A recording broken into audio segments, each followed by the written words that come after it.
That's right, we're making shit weird today.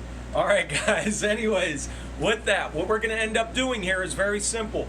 I need to discuss lighting during the seedling phase with you. Now, in order to properly set this system up, we need a couple tools. First and foremost, the light. We go with nothing other than a T5 lighting system. In order for our seedlings to thrive, we need to be between 200 and 400 par. Par, photosynthetic, active radiation. Now, with that, keep in mind, what we will be doing is using a device such as this.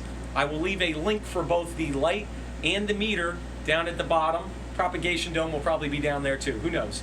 Now with that, keep in mind this will go for roughly about $30 on Amazon, and it is a Hydrofarm par meter or quantum meter.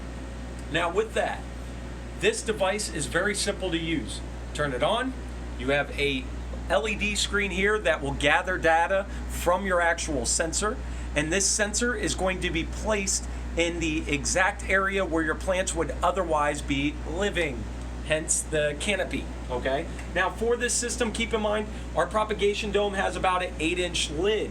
Now we need to make sure that this light here has enough energy to break through that and get down to our canopy on our seedlings. So let's do a quick reading on this. Now, we're gonna pull out this propagation dome, and I'm going to place the sensor smack dab in the middle. Let's get a good reading here. Ideally, I'm at about 180. Now that's a little under 200, which is fine, guys. Keep in mind, I just need these to be around 200 to 400 in regards to a par reading. Now, once these gather some strength and they really take off towards the end of week 2, you're probably gonna be at about 4 to 6 inches, which now we're starting to get into that 230 realm. Now let's take a quick reading towards the side here. We drop off quite a bit to 150. As long as we could keep this up between 150 to about 400, 150 being the absolute lowest, these plants are gonna thrive, okay? Now keep in mind, your dome has about an 8-inch gap there between the tray itself. So ideally with these lights, they do not get hot enough to melt this plastic or anything in that regard. So I want you to see how close I have this T5 to that propagation dome. We don't want it necessarily resting on the dome itself. You could see how I could still move that around without the light being affected.